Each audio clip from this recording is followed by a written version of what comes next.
कि जो शरीर छोड़ करके चले गए हैं उनका किसी तरह से कल्याण हो जाए, इसी के लिए इतना नियम करते हैं, नहीं तो क्या जरूरत है। लेकिन नियम करके पंडित जी की बात को तो मानते हैं, लेकिन साधु महात्माओं की बात को नहीं मानते हैं। जैसे आप पंडित जी के पास बैठते हैं और वहां पर आपको वेद मंत्र का उच्चारण करवाता है, इसी तरह से संतों का जो वचन है, महापुरुषों का जो वचन है, ये सब वेद वचन है। इसलिए इसको भी गौर से सुनना चाहिए, इसको गौर से सुनना चाहिए। इसलिए आप से निवेदन है, साथ साथ परिवार के, घर परिवार के जितने सदस्य हैं, आप लोग आकर के बैठे। देखिए, कर्ता का मतलब होता है कर्म करने वाला।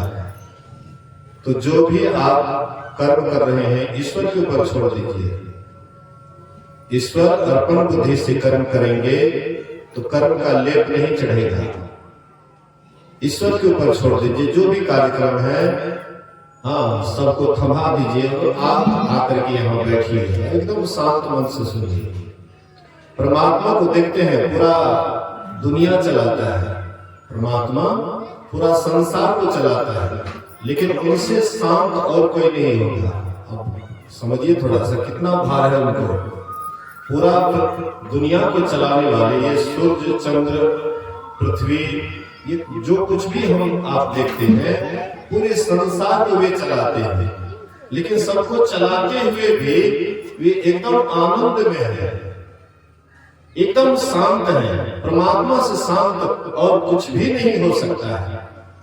इसी तरह से हम आप जो कर्म करते हैं, सोचते हैं कि बहुत सारा कर्म है, श्राद्ध क्रिया में बहुत कुछ किया जाता है, लेकिन सबको फिक्स कर दीजिए। एक एक काम जो जिसका जो काम है उसको फिक्स कर दीजिए और आप एकदम निश्चिंत से बैठ जाइए। मैं अपने आश्रम पर आयोजन करवाया था, वहां पर हजारों की भीड़ थी, लेकिन जब तक आयोजन नहीं हुआ था तब तक हमारे माथा पर बहुत टेंशन बुझा रहा था कि कैसे कार्यक्रम होगा, क्या होगा, नहीं होगा। और जैसे कार्यक्रम शुरू हुआ, गुरु महाराज जी की ऐसी कृपा हुई, लगा कि हम कुछ भी नहीं कर रहे हैं। गुरु महाराज जी ऑटोमेटिक करवा रहे, लगा कि गुरु महाराज जी ऑटोमेटिक सब काम करवा रहे हैं। एकदम माथा हल्का हो गया। जब तक सत्संग शुरू नहीं हुआ था तब तक बहुत भार लग रहा था माथा पर, और सत्संग जैसे प्रारंभ हुआ एकदम माथा हल्का हो गया। लगा कि सब काम गुरु महाराज जी ही करवा रहे हैं। तो जो कुछ भी आप कर रहे हैं या करवा रहे हैं, सब उसके ऊपर छोड़ करके, परमात्मा के ऊपर छोड़ करके, एकदम शांत होकर के, अस्थिर होकर के सत्संग में बैठिए। तभी आप जिनके नाम पर सत्संग कर रहे हैं शायद उसको लाभ भी मिले। इसलिए हम लोग एक बार बुलंद आवाज में जय जयकार करें। बोलिए प्रेम से श्री सद्गुरु। देखिए, बहुत आदमी के मुंह से आवाज में नहीं निकला, क्योंकि ख्याल कहीं और जगह था। हम इधर जयकार करवा रहे थे, अब मन में कुछ और चीज सोच रहे थे, तो कैसे उसके मुंह से आवाज निकलेगा? इसलिए हाँ, इधर सब कोई ख्याल करके, सब कोई इधर ख्याल करके बड़ी, हाँ, सब आदमी जोरदार शब्द में जयकार करें। बोलिए श्री सद्गुरु महाराज की जय। बहुत आदमी जो यहाँ नहीं बैठे हुए हैं, उनके मन में होगा कि हम काहे जयकार करेंगे। उनको होता होगा कि मैं क्यों जयकार करूं। लेकिन देखिए, साउंड ऑपरेटर से अनुरोध है कि सीटी दे रहा है, इसको ठीक करें।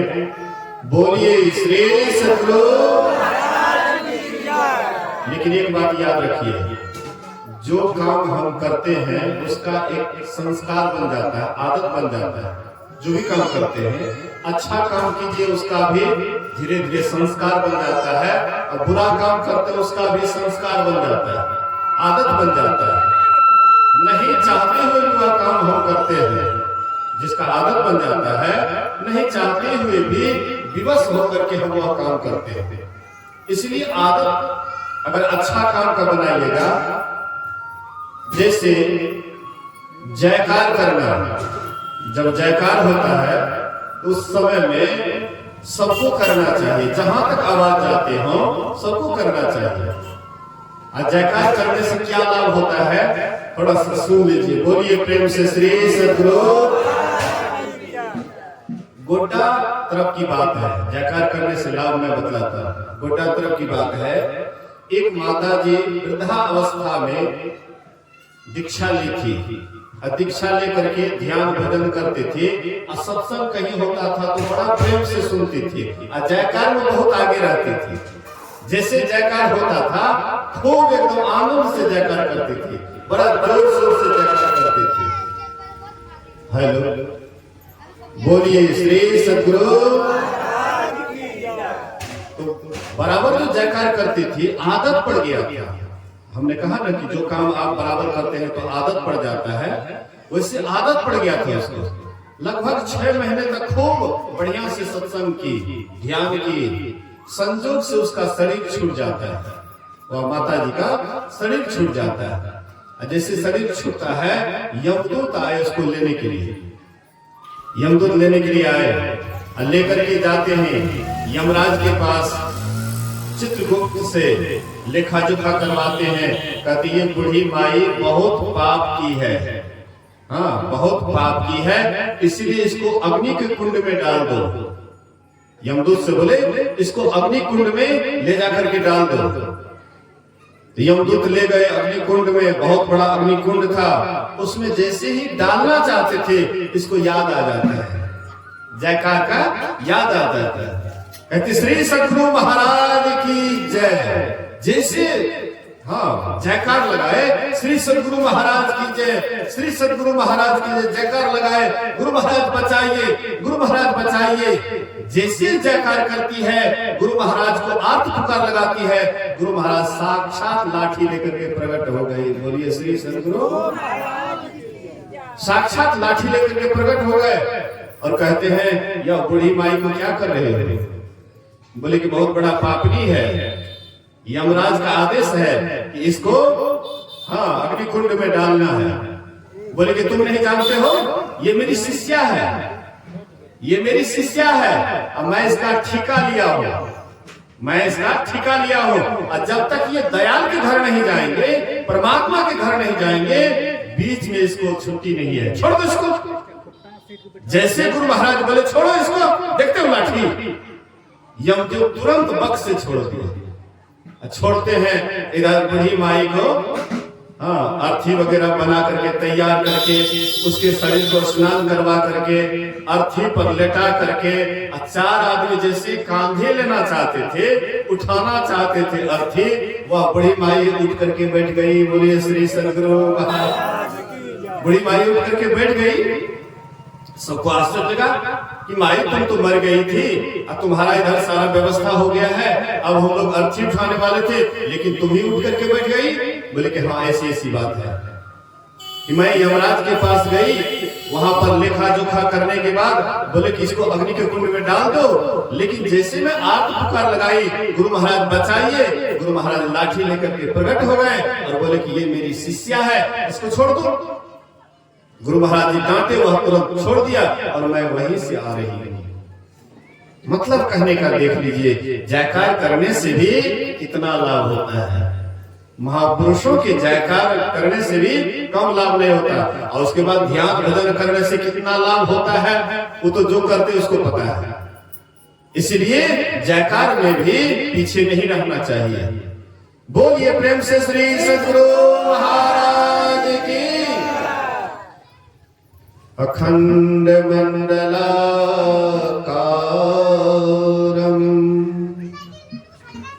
व्याप्तं येन चराचरं तत्पदं दर्शितं येन तस्मै श्री गुरुवे नमः। धन्य धन्य सतगुरु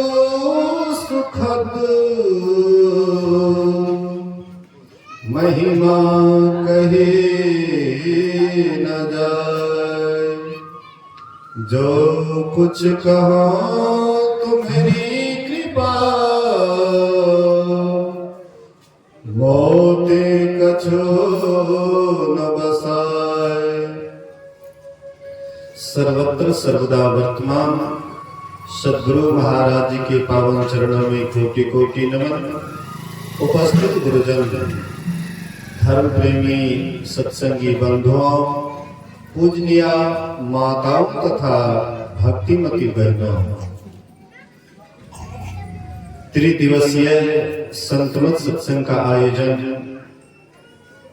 रविंद्र बाबू एवं शिवेंद्र बाबू के द्वारा उनके पिताजी के देहावसान के अवसर पर, श्राद्ध क्रिया के शुभ अवसर पर यह कार्यक्रम किया गया है।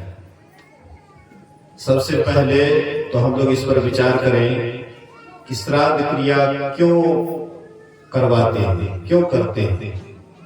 गुरु महाराज जी कहते थे कि श्राद्ध क्रिया के पीछे एक वेदांत ज्ञान मिलता है। वह यह कि शरीर में रहने वाले की मृत्यु नहीं होती है, शरीर की मृत्यु होती है, लेकिन शरीरी का नहीं। शरीर में जो रहता है उसकी मृत्यु नहीं होती है, मृत्यु शरीर की होती है, शरीर छोड़ते हैं। लेकिन जो छोड़ने वाले हैं उसका कभी नाश नहीं होता है। जैसे हम आप मकान में रहते हैं और मकान जब गिरने लगे, भूकंप आ जाता है, मकान ढहने लग जाता है, तो मकान में रहने वाला जैसे मकान छोड़ करके बाहर निकल जाता है तो मकान ढह गया। वैसे ही हमारा आपका ये शरीर मकान के समान है और हम आप इस मकान में रहते हैं। और इसमें रहने के बाद जब यही मकान ढहने लग जाता है, ये जीवात्मा इससे निकल जाती है, फिर दूसरा मकान इसको मिलता है कर्म के अनुसार। तो ये श्राद्ध क्रिया से यही वेदांत ज्ञान मिलता है कि शरीर का नाश होता है लेकिन शरीर में रहने वाले का नहीं। इसीलिए श्राद्ध क्रिया या सत्संग करवाते हैं। ये बहुत उत्तम काम है। श्राद्ध क्रिया केवल कर्मकांड के द्वारा करवा लें, लेकिन अगर सत्संग नहीं करवाएं तो वह वैसे ही होगा जैसे कई मन का शरीर है और शरीर में प्राण नहीं है, तो वह शरीर का क्या महत्व? वह शरीर किस काम का? मतलब शरीर कई मन का है लेकिन उसमें प्राणहीन है, उसमें प्राण नहीं है, वह शरीर किस काम का?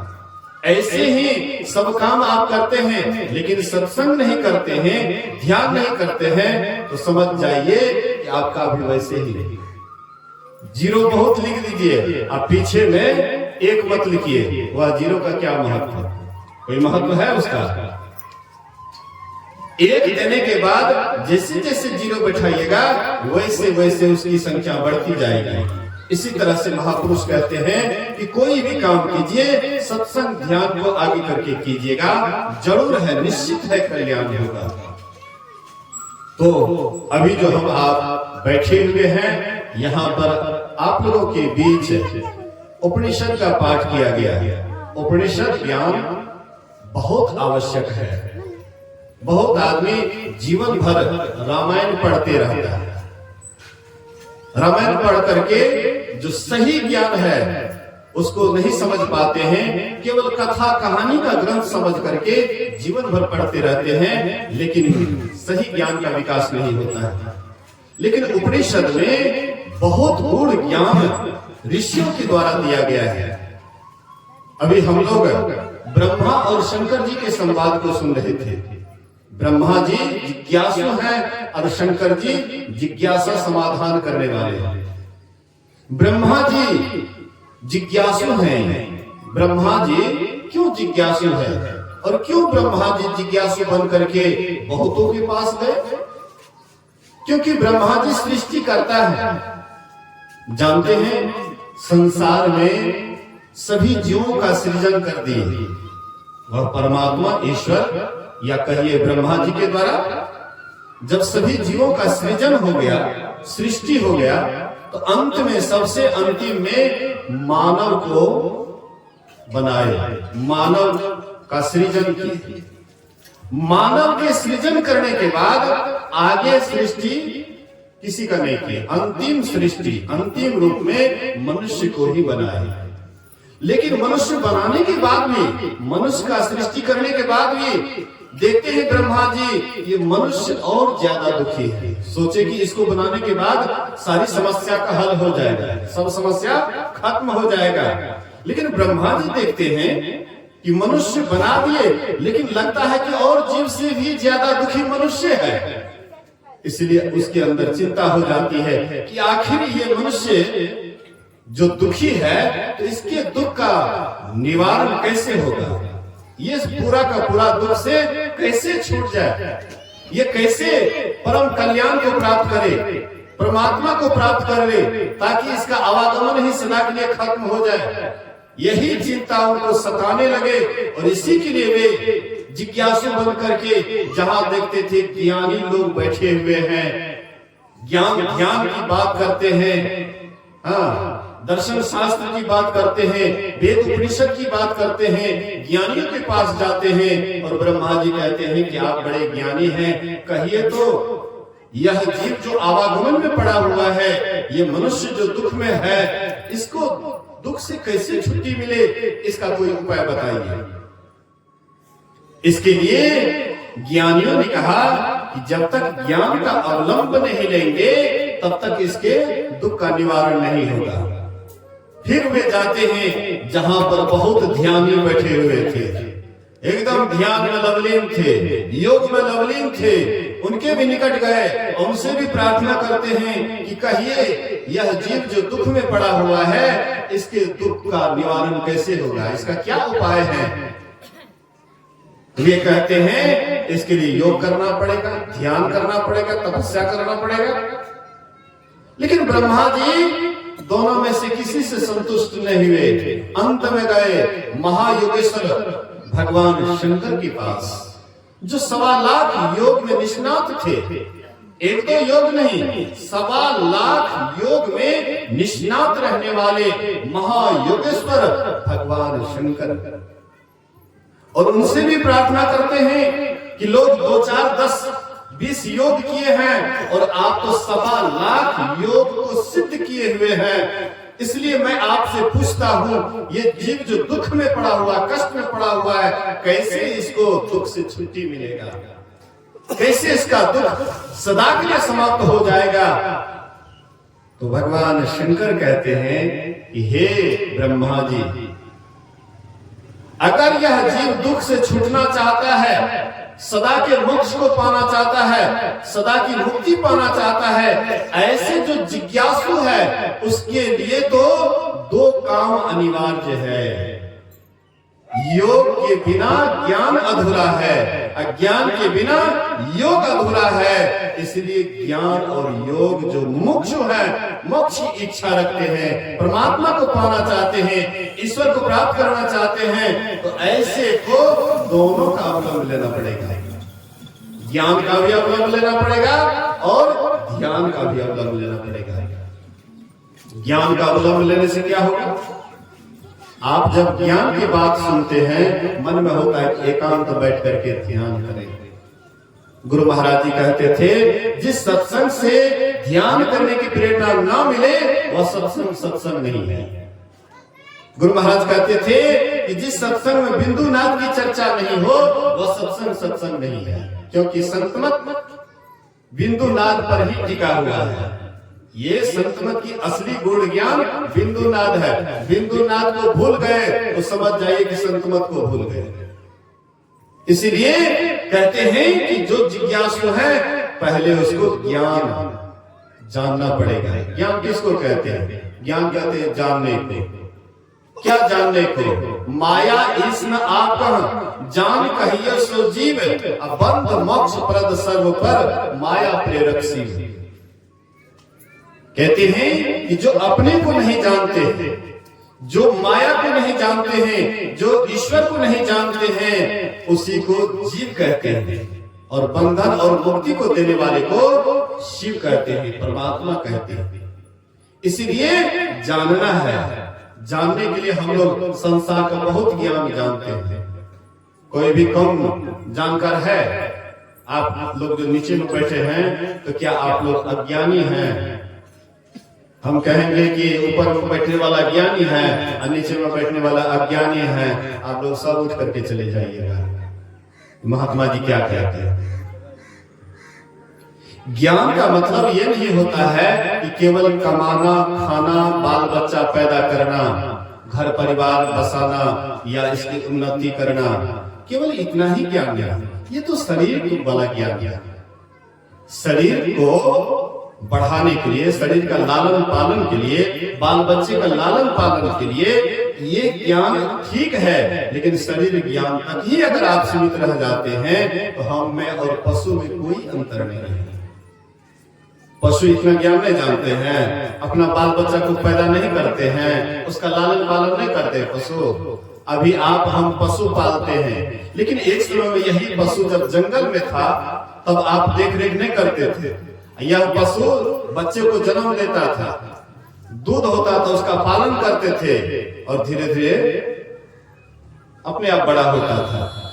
तो ये ज्ञान तो उनको भी है, एक पशु को भी है। एक पक्षी को भी आप देखिए, वे भी अंडा देते हैं। अंडा देने के बाद वो सेवते हैं ना, घोंसला में रह करके अंडा को सेवते हैं। सेवते सेवते अंडा फूट जाता है, उससे बच्चा निकल जाता है, फिर कहीं जाता है तो चारा लाता है मुंह में ला करके। देखिए उसको कितना ज्ञान है।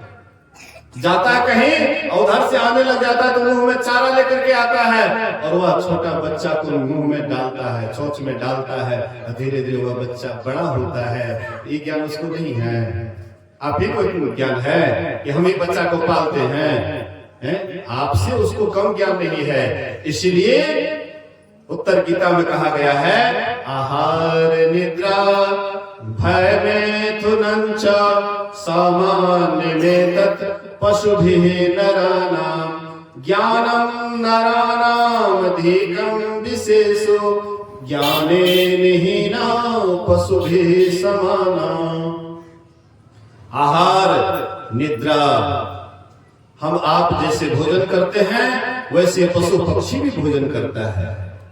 जैसे हम आप रात में सोते हैं, पशु पक्षी भी रात में सोता है। जैसे अपने प्राण का हमें डर है, वैसे पशु पक्षी को भी अपने प्राण का डर है। जैसे हम आप संतान उत्पन्न करते हैं, वैसे पशु पक्षी भी संतान उत्पन्न करता है। इसलिए कहते हैं अगर चार ही काम में आपका जीवन बीत रहा है तो आप में और पशु में कोई अंतर नहीं है। इतना ही अंतर है कि उसके पास में पूंछ है, आपके पास में पूंछ नहीं है, लेकिन बिना पूंछ के आप भी पशु जानवर हैं। तो आप में विशेषता क्या है? विशेषता यही है कि आप अगर ज्ञान का अवलंब लेते हैं, आप सत्संग में जाते हैं, सत्संग की बात को गौर से सुनते हैं और सुन करके समझते हैं और समझ करके जीवन में उतारते हैं, तो समझ जाइए आप ज्ञानी नहीं महाज्ञानी हो जाइएगा। आप लोग जानते हैं मछहा में पूज्य मोती बाबा पढ़े लिखे नहीं के बराबर थे, पढ़े लिखे नहीं के बराबर थे, लेकिन इतना सम्मान होता था। जब महर्षि शाही स्वामी जी महाराज पूज्य बाबा जब इधर आते थे तो गुरु महाराज कहते थे मोती जी से आशीर्वाद ले लीजिएगा। उस इलाके में जा रहे हैं, हाँ, मोती जी से आशीर्वाद ले लीजिएगा। और सोचिए शाही बाबा इतने, हाँ, कितना नाम उसका जानते हैं लोग, बड़े अच्छे और सरल महात्मा थे, लेकिन उनको भी गुरु महाराज कहते थे कि उस इलाके में जाते हैं तो कम से कम जो है उनसे आशीर्वाद ले लीजिएगा। पढ़े लिखे नहीं थे, लेकिन अच्छे ज्ञानी महात्मा थे, ज्ञानी महात्मा थे। ज्ञान केवल पढ़ने से नहीं होता है।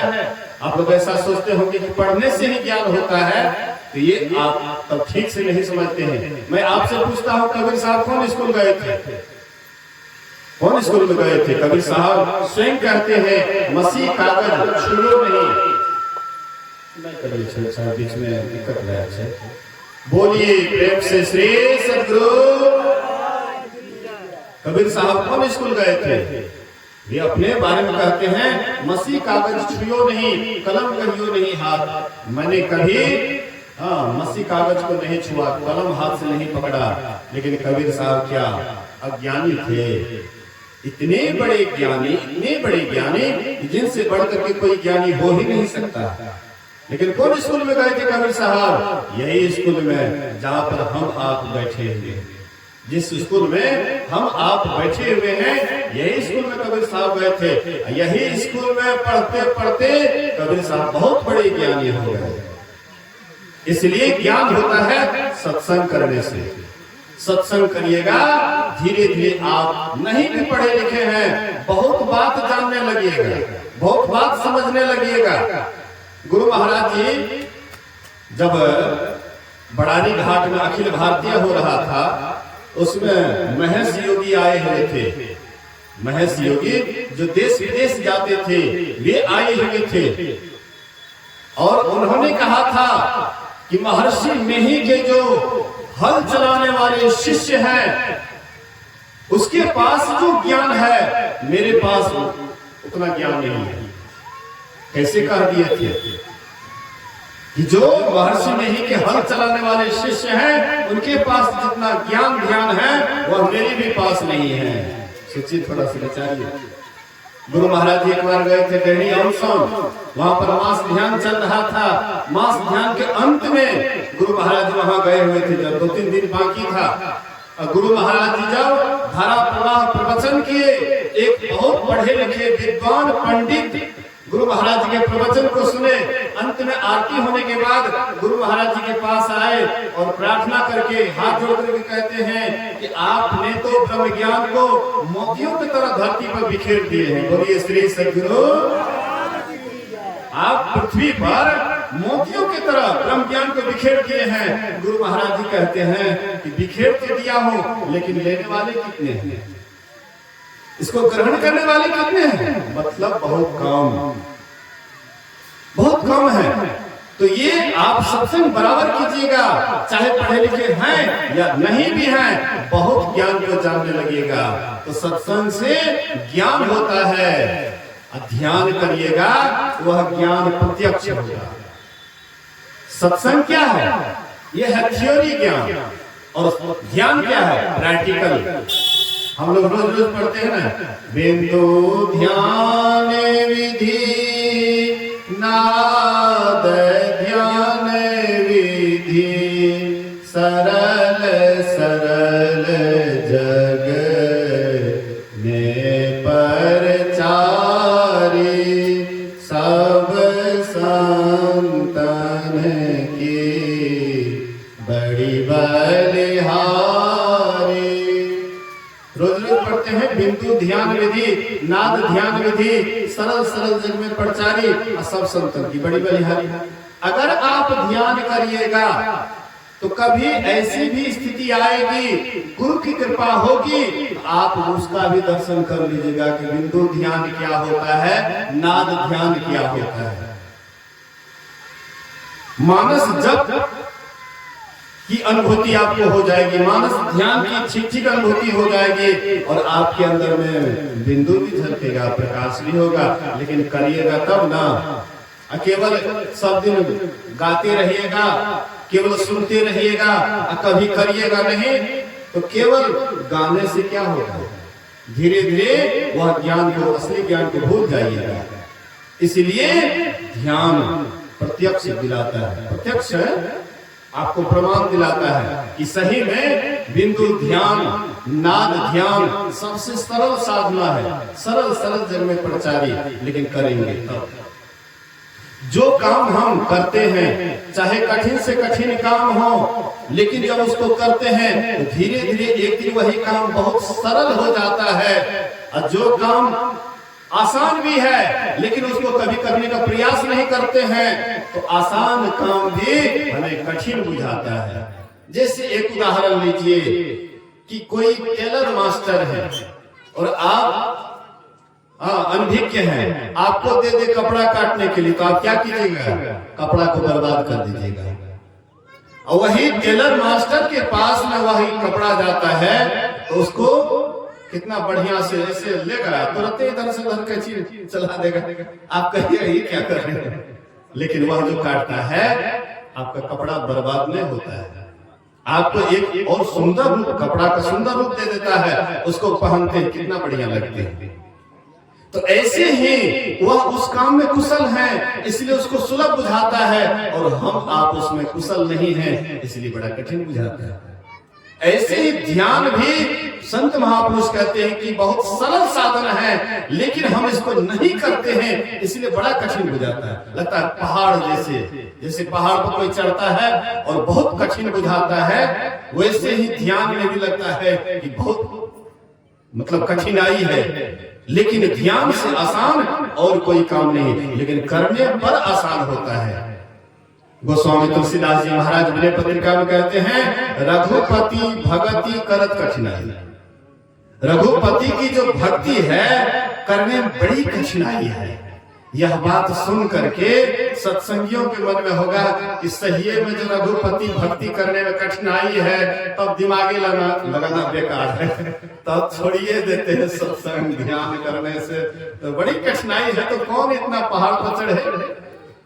हाँ, बड़ी कठिनाई है। कठिन कह करके डर जाते हैं, भयभीत हो जाते हैं और सोचते इसको छोड़िए। लेकिन एक जगह वही गोस्वामी तुलसीदास जी महाराज रामचरितमानस में लिखते हैं, रघुपति भगति सुलभ सुखकारी, को असमूढ़ न जाहि सुहाई। रघुपति की जो भक्ति है, हाँ, रघुपति भगति सरल सुखकारी, कहते बड़ी सरल है और बड़ा सुखदायी, बड़ा सुखकारी है। कहते कौन ऐसा मूढ़ है, उसको मूर्ख कहा गया, मूढ़ कहा गया है कि जिसको ये ईश्वर की भक्ति नहीं सुहाता है वह मूर्ख है। एक जगह कठिनाई, एक जगह बड़ा सुलभ कर दिए हैं, तो सोचिए थोड़ा सा किसके लिए सुलभ और किसके लिए कठिनाई है। जो अभ्यास नहीं करते हैं उसके लिए सब दिन कठिन ध्यान रहेगा, ध्यान करना लगेगा बहुत बड़ा कठिनाई है। और जो बराबर करते हैं, नित्य प्रति करते हैं, हाँ, ध्यानाभ्यास रोज रोज करते हैं, करते करते करते करते एक दिन बहुत आसान हो जाता है। उसको आंख बंद करते हैं, एकदम ध्यान में चले जाते हैं। एक साधक थे उधर गंगापुर तरफ के, वे जब ध्यान करते थे, हाँ, लगभग 92 या 93 में, 1992 या 93 में कोदरा घाट में अखिल भारतीय हुआ था, जिसमें पूज्य रामेश्वर बाबा बड़े अच्छे सिद्ध महापुरुष थे, बड़े अच्छे महात्मा थे, उन्हीं के द्वारा ये आयोजन हुआ था। उस समय साहिब निवासन सेवा एक ही साथ, हाँ, प्रचार प्रसार करते थे। तो वहां पर वह साधक गए थे बांस काटने के लिए। बाबा बोले थे कि तुम लोगों को, हाँ, बांस काट करके जमा करना है। तो लोग से ने मांग मांग करके बांस इधर से उधर से काट करके, तो साधक भी था और कुछ महात्मा लोग भी सेवा में थे। तो गए बांस काटने के लिए, जब भोजन का समय हो गया, भोजन बन करके तैयार हुआ भंडारा, तो कहते हैं कि आप लोग स्नान करके और चलिए, भंडारा बन गया। तो स्नान करके वो भी साधक जिसके संबंध में सुना रहा हूं, तो वे भी साधक स्नान किए, मुश्किल से 2-4-5 मिनट आंख बंद किए और श्री सदगुरु महाराज जी कह करके उठ गए। एक सन्यासी महात्मा था, कहा कि इतने देर में तुम क्या किया, आंख बंद किया और खोल दिया। कहते बाबा सुनिए, हमको आंख बंद करने में देरी है, देखने सुनने में देरी नहीं लगता। आंख बंद किए और तुरंत बस देखने लग जाते हैं और तुरंत सुनने लग जाते हैं। वो महात्मा बोले कि हम साधु सन्यासी बन करके हमारी ऐसी स्थिति नहीं हुई है और तुम्हारी कैसी स्थिति हो गई। बोले कि हाँ, पूज्य बाबा जब दीक्षा दे रहे थे महर्षि शाही स्वामी महाराज से, जब वो दीक्षा लिए थे, बोले थे कुछ देर के लिए ध्यान कीजिए। तो कुछ देर के लिए ध्यान किए और उसको उसी समय में अनुभूति हो गई, उसी समय में अनुभूति हो गई। बाबा कहते हैं कि क्या देखा सुना, पूछ देते हैं कि कौन कौन किसको क्या अनुभूति हुई बताइए। कहते हजूर हम ये देखे। बोले कि तुम्हारा इसी जन्म की कमाई नहीं है, तुम्हारा इसी जन्म की कमाई नहीं है, तुम पहले से भी यह काम करते आ रहा है। भगवान कृष्ण बोले हैं ना कि जो आप भक्ति की शुरुआत कर दिए हैं उसके बाद इसका उल्टा फल नहीं मिलता। जो भक्ति शुरू कर दिए हैं, जितना आगे आप बढ़ गए हैं ध्यान में, अगर आपका शरीर छूट जाएगा, अगला जन्म में फिर वहां से आप शुरू कीजिएगा। बिंदु ध्यान इस जन्म में कर लिए हैं, शरीर छूटने के बाद फिर आप ऑटोमेटिक वहां पर ध्यान करते करते ऑटोमेटिक आप वहां चले जाएंगे, क्योंकि वहां तक आपका रास्ता तय है। तो बोले कि हमको आंख बंद करने में देरी, देखने सुनने में देरी नहीं लगता है। एक महात्मा उसको बोले, ए तू बराबर दोसर के कहे छ कि हम आंख बंद कर देखे से सुने चाहिए तो खत्म भाई तू नहीं देखवा सुनो। हाँ तू गए वो गए साहिब बाबा के पास, बहुत पढ़े लिखे नहीं है, बड़े सीधे साधे। तो साहिब बाबा के कहलके कि हजूर लोग सब कहे कि ई बात जे छै से हमें जे बोले छिए, हमें देखे छिए सुने छिए, कोई हमरा से पूछे छै तो हम कह दे छिए आंख बंद करे के देरी छै, हम देखे लागे छी सुने लागे छिए। आ कोई महात्मा कहलके ई बराबर बोले छै तो हद खत्म भए जेतै। कहलके साहिबा कहलके तू कतनो बोलबी तो तोहर खत्म होय वाला नहीं छै, तोहर कमधा छै, ए लागे खत्म होय वाला नहीं छै, कोनो बात नहीं छै। देखिए कहने का आशय है, मतलब है कि जो करेंगे वही ना करेंगे, जो नहीं करेंगे तो कैसे करेंगे। तो जो करते हैं उसके लिए रघुपति भगति सुलभ सुखकारी, को असमूढ़ न जाहि सुहाई, लेकिन जो नहीं करते हैं तो रघुपति भगति करत कठिनाई। कहत सुगम, कथनी सुगम है करनी अपार, जो करता है उसको पता है। कहत सुगम करनी अपार, जाने सो जही बनी आई। हाँ कहत सुगम करनी अपार, जाने सो जही बनी आई। सफरी सन्मुख जल प्रवाह, असुर सरी बहई गज भारी। सफरी मछली होती है। गुरु महाराज कहते थे कि पहाड़ पर से जो पानी की धारा गिरती है, अटूट धारा, टूटना नहीं चाहिए धारा, अटूट धारा जो पहाड़ पर से धारा पानी का गिरता है, वह सफरी मछली इतना अपने काम में अभ्यस्त है, इतना अभ्यस्त है कि वह नीचे से ऊपर की ओर पहाड़ पर चढ़ जाती है, इतना अपने काम में वह अभ्यस्त है। ऐसे ही जो ध्यान साधना करते हैं, जो साधक हैं, साधना करते हैं, उनके लिए भी नीचे से ऊपर जाना बड़ा आसान हो जाता है। हम आप अभी नीचे रहते हैं न, तन नव द्वार हो रामा, अति ही मलिन हो ठामा, अत्यागी चढ़ो दसम द्वारे। हम लोग 9 दरवाजे में घूमते फिरते हैं, 9 दरवाजे में ही रहते हैं। ये 9 दरवाजे में रहिएगा तो नरक में रहिएगा, इसलिए 9 दरवाजे से ऊपर उठिए। जब तक ऊपर नहीं उठिएगा तब तक हम भक्ति में आगे नहीं बढ़ सकते हैं। इसलिए ज्ञान की आवश्यकता है।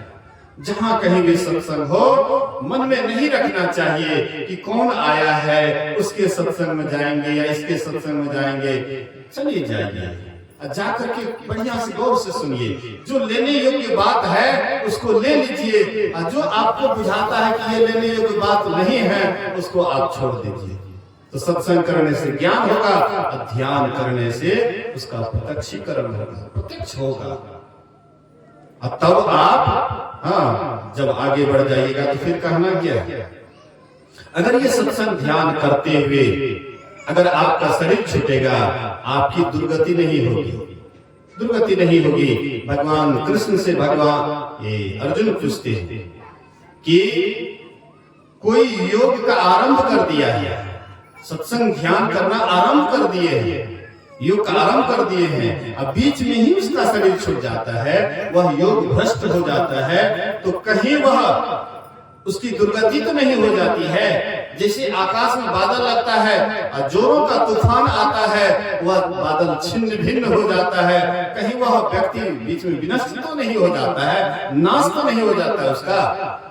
तो भगवान कृष्ण कहते हैं, हे अर्जुन, क्या इस लोक में और क्या परलोक में ऐसे शुभ कर्म करने वाले की कभी दुर्गति नहीं होती, उसका उल्टा फल नहीं होता।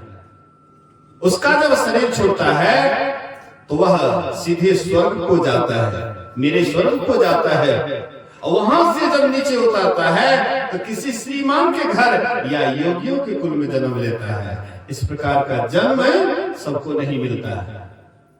पूज्य भुजंगी बाबा गुरु महाराज जी के बड़े अच्छे शिष्य थे, पाटन में रहते थे। पूज्य भुजंगी बाबा गुरु महाराज कहते थे कि इस कोना में मेरा शिष्य बड़े अच्छे महात्मा है। तो पूज्य भुजंगी बाबा से कोई सत्संगी प्रार्थना किए, हजूर भगवान कृष्ण बोले हैं कि जो योग का आरंभ कर दिए हैं अब बीच में उसका शरीर छूट जाता है या योग भ्रष्ट हो जाता है तो उसका जब शरीर छूटता है तो सीधे स्वर्ग को जाता है, उसके बाद श्रीमान के घर में या योगियों के कुल में जन्म लेता है। लेकिन नरक की बात तो भगवान कृष्ण नहीं किए हैं, नहीं किए वहां पर नरक की बात नहीं किए। तो ऐसा क्यों? तो पूज्य बाबा कहते हैं कि जो सत्संग ध्यान करते हैं, सत्संग ध्यान में शारीरिक कष्ट को सहते हैं, जैसे सत्संग में बैठते हाथ पैर दुखाता है उसको सहते हैं, जैसे ध्यान करते हैं हाथ पैर दुखाता उसको सहते हैं, मानो नरक के दरवाजा को बंद करते हैं। जो सत्संग ध्यान में शारीरिक कष्ट को सहते हैं वे मानो नरक के दरवाजा को बंद करते हैं। इसीलिए जो सत्संग ध्यान करते हैं मनोयोग पूर्वक वे नरक में नहीं जा करके सीधे स्वर्ग को जाता है और वहां से जब आता है तो किसी श्रीमान के घर में जन्म लेता है या योगियों के कुल में जन्म लेता है। और पूर्व जन्म में जो किया हुआ सत्संग ध्यान है इस जन्म में फिर वही उदय हो जाता है। नहीं चाहते हुए भी वैसे संगति मिल जाता है, उस तरह का संग मिल जाता है और धीरे धीरे सत्संग ध्यान करने लग जाते हैं और फिर आगे बढ़ जाते हैं। कहने का आशय है संत महापुरुष कहते हैं हम आपको भी सत्संग ध्यान बराबर करते रहना चाहिए। गुरु महाराज कहते हैं नित प्रति सत्संग कर ले प्यारा, तेरा कार सरे सारा, सार कार्य का निर्णय करके धर चेतन धारा, धर चेतन धारा पिंड के पारा, दसम द्वारे का ज्योति जग जावे, अति सुख पावे शब्द सहारे का, लख बिंदु नाद तह त्रय बंद देके, सुनो सुनो में ही ब्रह्मनाद का धरो सहारा, आपन तन में ही, अपने शरीर के ही अंदर वह परमात्मा है। बाहर कहीं भी खोजिएगा तो आज तक किसी को बाहर में नहीं मिला है, जिसको भी मिला है तो अपने अंदर में मिला है। लेकिन अंदर खोजिएगा तब न। हमारे घर में पृथ्वी के नीचे सोना चांदी गड़ा हुआ है और कभी उसको निकालिएगा नहीं तो कंगाले में बन करके रहिएगा, सब दिन कंगाले रहिएगा। लेकिन जब उसको खोदिएगा तो मिल जाएगा। एक छोटी सी कथा सुन लीजिए, उसके बाद आगे बढ़ेंगे। बोलिए प्रेम से श्री सद्गुरु। एक सेठ जी था, गुरु महाराज जी कभी कभी कहानी कहते थे। एक सेठ जी था, लेकिन वे देखे कि अब मेरा अंतिम समय आ गया है, अब मैं जीवित नहीं रहूंगा। लेकिन उसको जो पुत्र था वह बहुत छोटा था, अभी वह होश हवास नहीं संभाला था, होशियार नहीं हुआ, बहुत छोटा था। तो वे क्या किए, बहुत संपत्ति को जमा करके, जो भी मूल संपत्ति था जमा करके और एक जगह गाड़ दिए थे और डायरी में लिख दिए कि बेटा अमुक तार की पुंगी पर मैं धन को रख दिया हूँ, विशेष जरूरत पड़ने पर तो उसको उतार लेना, उसको अपना यूज कर लेना। तो सेठ जी तो मर गए। उसके बाद कई वर्षों के बाद वह बच्चा जब पढ़ लिख करके बड़ा होता है, होशियार होता है, एक दिन वह डायरी को पढ़ता है तो लिखा हुआ था कि बेटा अमुक तार की पुंगी पर मैं धन को रख दिया हूँ, विशेष आवश्यकता पड़ने पर तुम इसका यूज कर सकते हो। तो उसको सोचा कि तार का गाछ तो है ही है, उसका पुंगी भी दिखाई पड़ रहा है, लेकिन भला वहां पर धन कैसे ठहरे? कभी हो सकता है तार के पुंगी पर कहीं धन हो सकता है। फिर मन में सोचा कि हो सकता है कि मेरे समझ से बाहर की बात हो। हम आप भी बहुत संतवानी पढ़ते हैं, गुरुवानी पढ़ते हैं, बहुत कुछ समझ में नहीं आता। जो चीज समझ में नहीं आता है बड़े गुरुजनों से समझ लेते हैं। तो उनके समझ में नहीं आया तो उस समय का मुनीम था, उनके पिताजी के समय का वृद्ध मुनीम था, तो उसको बुलाए और बुला करके उनको कहते हैं कि देखिए हमारे पिताजी ये लिख करके दिया है।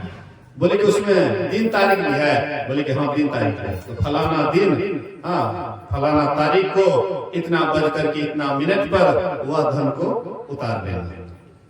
तो बोले कि वह समय आने दो, फिर मैं तुमको बता दूंगा। वह जब समय आया तो उसको बुला करके लाए। जो समय लिखा हुआ था 10:30 पर, हाँ अमुक तार के पुलमी पर मैं धन को रख दिया। तो उसका जो छाया जहां आ रहा था 10:30 बजे, जहां पर उसका छाया पड़ रहा था, बोले इसको कोड़ो। और उसको कोड़ते हैं तो वहां पर अपार धन था। ये कंगाल बना हुआ था, सेठ जी का बेटा था लेकिन कंगाल बना हुआ था। सोचा कि बच्चा है, सब आदमी धन लूट लेगा, इसीलिए खजाना को बढ़िया से रख दिए थे। अब निकालते हैं तो देखिए अपार धन गड़ा हुआ है। वैसे हम अभी परमात्मा और सेठ के बच्चा है। संत महात्मा वही इशारा करते हैं कि वो भी तुम्हारे लिए भी धन का खजाना गाड़ दिया है, लेकिन जब तक संतों के संकेत से तुम भी उसका उपाय नहीं करोगे तब तक तुम भी कंगाल बन करके रहोगे। इसलिए हम आपको संतों के संतान, संतों का संतान बनना चाहिए, उनके आदेश उपदेश में चलना चाहिए। इसी से हमारा जीवन सार्थक और सफल होगा। समय कुछ अधिक हो रहा है, इसलिए आइए कुछ गायक महोदय से कुछ भजन सुनते हैं, उसके बाद आरती की ओर चलेंगे। बोलिए प्रेम से